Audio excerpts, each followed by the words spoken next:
आज मैं तुम लोगों को पढ़ने का और जो पढ़ा है उसे समझने का, याद करने का सबसे आसान तरीका बताऊंगी। जब भी तुम लोग कुछ पढ़ोगे तो उसे ऐसे ही मन में धीरे धीरे करके मत पढ़ा करो, उसको जोर जोर से उच्चारण करके पढ़ा करो। ऐसे करने से क्या होगा, जब भी कोई बात हमारे मुंह से निकलती है और जब बात हमारे कान में पड़ती है, तब हमारा ब्रेन समझता है कि कोई बात हमारे दिमाग में पड़ी है और इससे याद हो जाता है।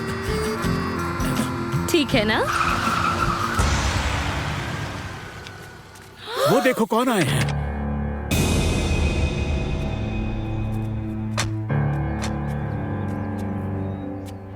चलो हम लोग पढ़ाई पर ध्यान देते हैं। हाँ, तो हम लोग कहाँ पर थे? नमस्ते सर। नमस्ते। ये सब क्या हो रहा है? बच्चे बाहर क्यों पढ़ रहे हैं? देखिए ना साहब, हमने कितने मेहनत से इन बच्चों को पढ़ा लिखा के इतने मेहनत से तैयार करवाया है, लेकिन ये मैडम हमारी मेहनत पे पानी फेर रही है। अच्छा, तो आप लोग बहुत मेहनत कर रहे हैं। हाँ सर, बहुत मेहनत से पढ़ा रहे थे। तो हमारे एक सवाल का जवाब दीजिए। जी आप इंग्लिश पढ़ाती है ना? जी हाँ। अच्छा, तो एक वाक्य का ट्रांसलेशन कीजिए तो। जी पूछिए पूछिए, बिल्कुल पूछिए। मेरे स्टेशन पहुंचने से पहले ट्रेन छूट गई।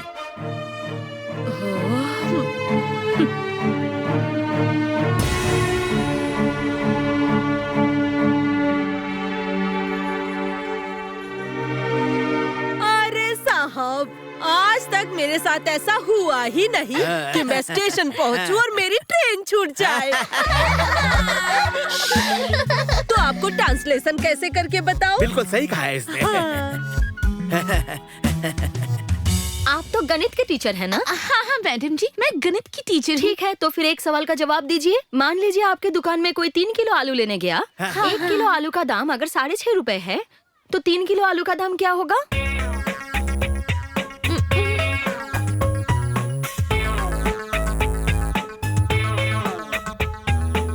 अरे मैडम, हमारे खेत में इतने आलू हैं कि मुझे कभी खरीदना ही नहीं पड़ा। और मैडम जी, अगर कभी कम पड़ भी जाए तो मेरे पति और मैं जाकर ले आते हैं। तो क्या मैं अपने पति को फोन करके पूछ लूं कि रेट क्या चल रहा है?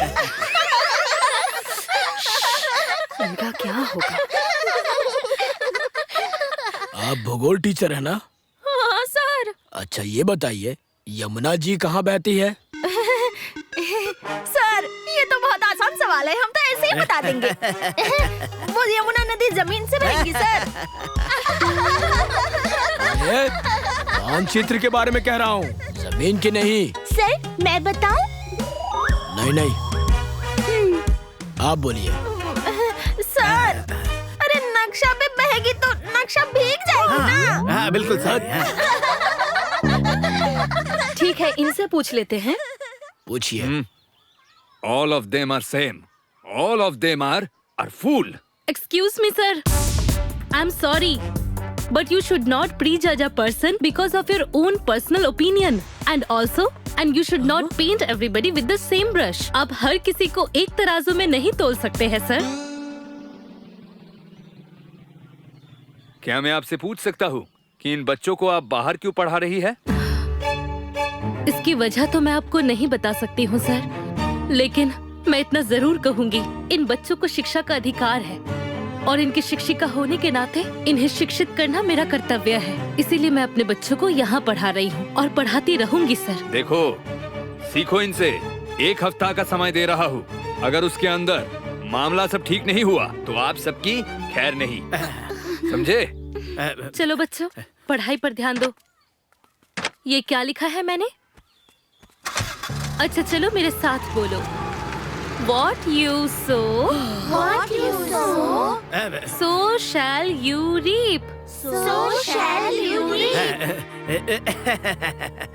ममता, अरे सब कुछ भूल जाओ, सब पे पानी फेर दो। हैं? अरे जो हुआ सो हुआ। मैं तुम्हारी बहाली करवा देता हूँ। आगे चलकर तुम परमानेंट हो जाओगी, तुम्हारी जिंदगी बन जाएगी, जिंदगी। अरे क्यों इन बच्चों की खातिर अपनी जिंदगी बर्बाद कर रही हो? सोचो, खुद के बारे में सोचो। देखिए, मुझे अपना फायदा नुकसान सब समझ में आता है। आप अपना देखिए, मेरी चिंता छोड़ दीजिए। और हाँ, अब चाहे मेरी ज्वाइनिंग करवाए या मुझे बर्खास्त करवा दे, मैं अब उस स्कूल में कदम भी नहीं रखूंगी। अपने बच्चों को यही पढ़ाऊंगी। ये स्कूल छोड़कर मैं कहीं नहीं जाऊंगी। मत रखो स्कूल में कदम, समझे? बच्चों को यही पढ़ाओ। स्कूल हम बंद करा देंगे, समझे? बंद करा देते हैं। इन बच्चों के जीवन को लेकर तुम खिलवाड़ नहीं कर सकती। स्कूल में पढ़ा के तुम कलेक्टर बनना चाहती हो? इन बच्चों को बेवकूफ बना रही हो? बच्चे लोग, तुम लोग हमारे साथ चलो। हम अपने स्कूल में तुम्हें अच्छी तरह से पढ़ाएंगे, ठीक है? चलो चलो चलो सब चलो। हमें आपसे नहीं पढ़ना है, आप अपनी पढ़ाई अपने पास रखिए। यहाँ से इसी वक्त निकल जाइए, नहीं तो आपका व्यवस्था हम कर देंगे। देखो तुम ज्यादा बोलने लगी हो आजकल।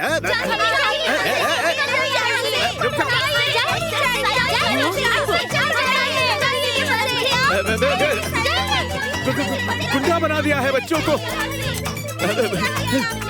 चलो चलो चलो चलो। अरे बच्चे लोग बैठो, बदमाशी मत करो, ठीक है? अरे ये गामा की बहू को देखो, घर में सास ससुर और पति की सेवा और स्कूल में बच्चों को ईमानदारी से पढ़ाना। आपने सही कहा है भाई साहब, जितने लगन से वो पढ़ा रही है, गांव की भविष्य सुधर जाएगी, पूरा माहौल बदल जाएगा। अरे स्कूल में पढ़ाई तो पढ़ाई, टीचर लोग भी सुधर जाते हैं। सुधर गए हैं चाचा। आपके पढ़ाने के तरीके से सिर्फ मैं ही नहीं, मेरा पूरा विभाग प्रभावित है। एक अच्छी शिक्षा एक अच्छी शिक्षक ही दे सकती है, और एक अच्छे शिक्षक को एक अच्छी स्कूल की जरूरत है। इस बात को मैं समझ सकता हूँ। आप जैसी शिक्षिका की जरूरत पूरे समाज को है, जो देश के भविष्य को संवार सके। मेरे एक मित्र है जो निजी विद्यालय चलाते थे, लेकिन ठीक से चला नहीं पाए। फिलहाल वो बंद पड़ा है। मैं बात कर लेता हूँ, आप अपनी विद्यालय वहीं पर चलाइए, और मुझे पूरा विश्वास है कि आप छात्रों के साथ देश का भविष्य उज्जवल करेंगे। ये बहुत अच्छी बात है सर, आपकी बड़ी मेहरबानी। इतने सारे बच्चे और उन्हें पढ़ाने के लिए जगह नहीं बची है। मैं आपको फोन करूंगी सर, आप उनसे बात करके हमें बताइएगा। धन्यवाद सर, धन्यवाद मैम, थैंक यू।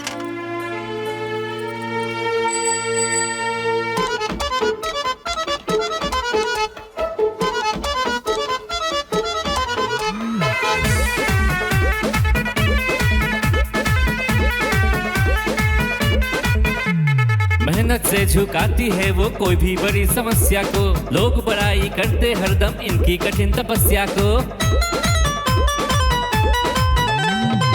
मेहनत से झुकाती है ये कोई बड़ी समस्या को, लोग बड़ाई करते हरदम इनकी कठिन तपस्या को।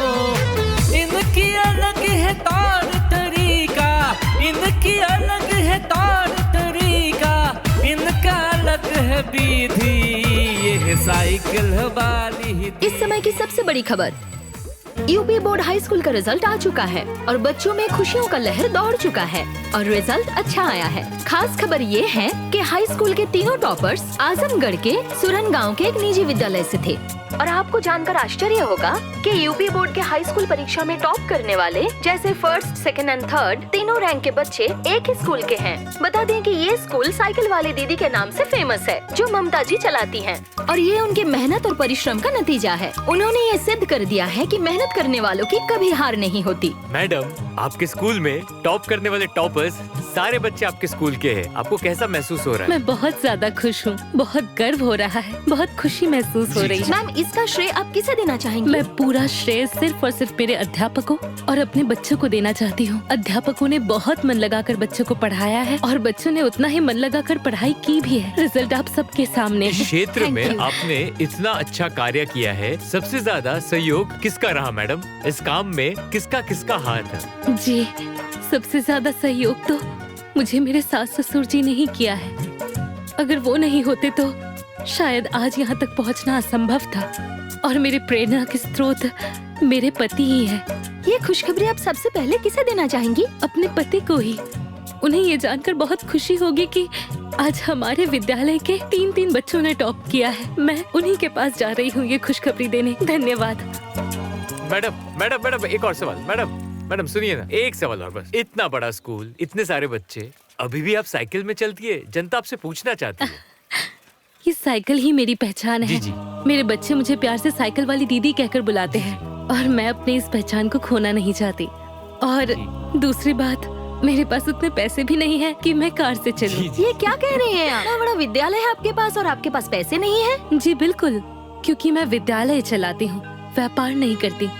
हमारे स्कूल में कई तरह के बच्चे पढ़ते हैं। जिनमें से कई बच्चे बहुत गरीब भी हैं। वो फीस नहीं दे पाते हैं, लेकिन हाँ, शिक्षा हर एक बच्चे को समान ही मिलती है। कितना फीस है आपके विद्यालय की? मात्र 50 रुपए। बस फिर आपका खर्च कैसे चलता है? अरे खर्च है ही क्या, मेरी साइकिल तेल थोड़ी पीती है।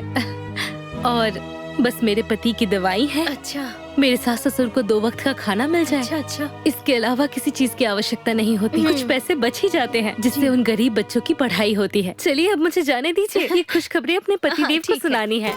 Thank you ma'am. तो देख लिया आपने, इतना बड़ा स्कूल। बताइए, जहाँ पर स्कूल हजारों फीस लेती है, वहाँ पर साइकिल वाली दीदी सिर्फ 50 रुपए फीस लेती है और सबसे अच्छी शिक्षा और सबसे अच्छी व्यवस्था देती है। नमस्कार।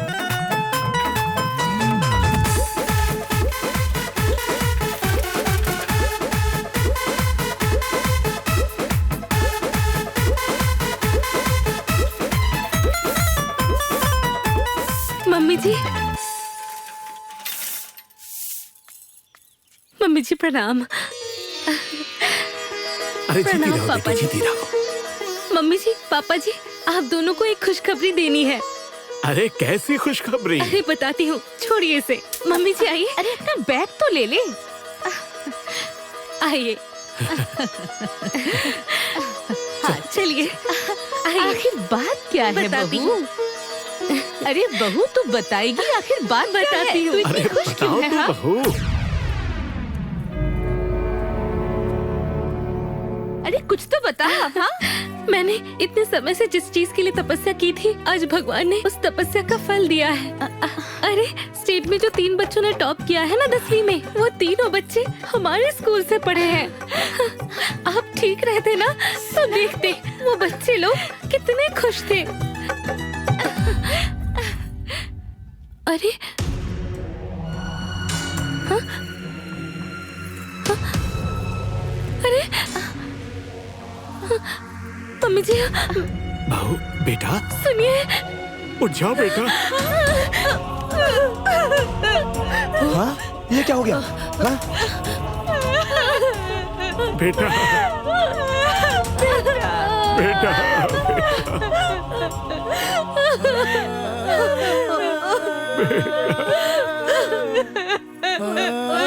मुझे छोड़कर क्यों गया?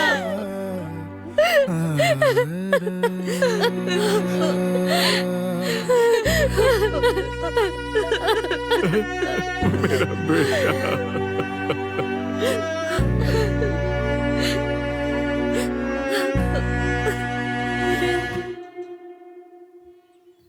जी, देवर जी के जाने के बाद मन में एक मलाल रह गया है। मैंने उनके साथ अच्छा व्यवहार नहीं किया, मैं उनसे माफी भी नहीं मांग पाई। हाँ, सही कह रहे हो तुम। इंसान के जीते जी उसका अहमियत पता ही नहीं चलता है। जब इंसान चला जाता है तब उसका कदर पता चलता है, और हम उससे माफी भी नहीं मांग पाए। जी, देवर जी से तो नहीं, पर देवरानी जी से माफी तो मांग सकते हैं ना हम।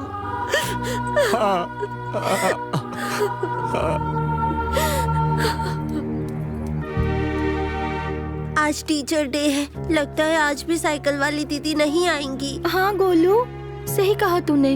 आज 1 महीना हो गया साइकिल वाली दीदी स्कूल नहीं आ रही है। उनके ना आने से ये 1 महीना 1 साल लग रहा है। लग रहा है कि दीदी आज भी नहीं आएंगी, और उनके बिना कुछ भी अच्छा नहीं लगता। पता है, मैंने सुना है कि साइकिल वाली दीदी के मायके वाले उन्हें अपने साथ ले जाना चाहते हैं और उनकी दूसरी शादी करवाना चाहते हैं। अगर ऐसी बात है तो चल जाके टीचर से पूछ लेते हैं। हाँ चलो ना। मैडम, आपको पता है क्या साइकिल वाली दीदी स्कूल कब आएंगी और उनकी शादी हो रही है क्या? नहीं, हमें इस बारे में कुछ नहीं पता। और हाँ, तुम लोगों को परेशान होने की कोई जरूरत नहीं है। उनके घर वाले उनके लिए क्या तय करेंगे, ये उनके घर वालों पर ही छोड़ दो, समझे?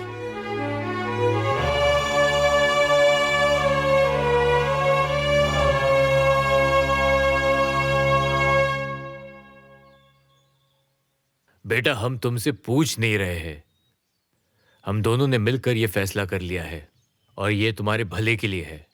दिमाग से सोचो बेटी, आज हम हैं, कल शायद हम नहीं रहे।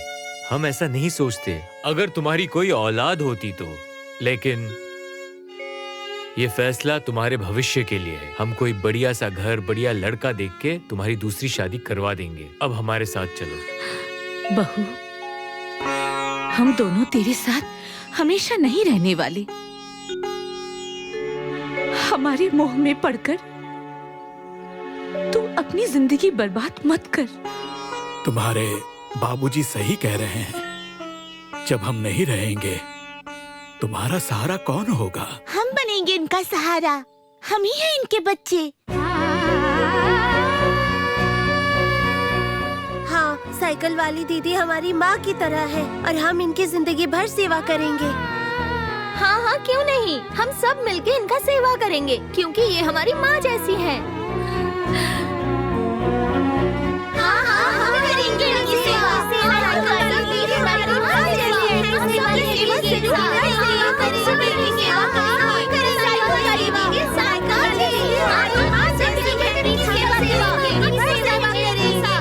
देखा अपने पापा जी,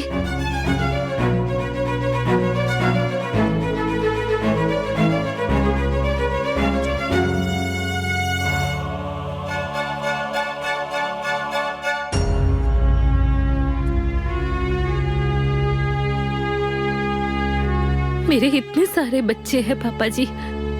अगर इंसान के मन में प्यार होगा ना तो सहारा का कभी कमी नहीं होगा। हम अपनी पूरी जिंदगी मैं इन बच्चों के सहारे ही जी लूंगी। आप मेरी चिंता मत कीजिए।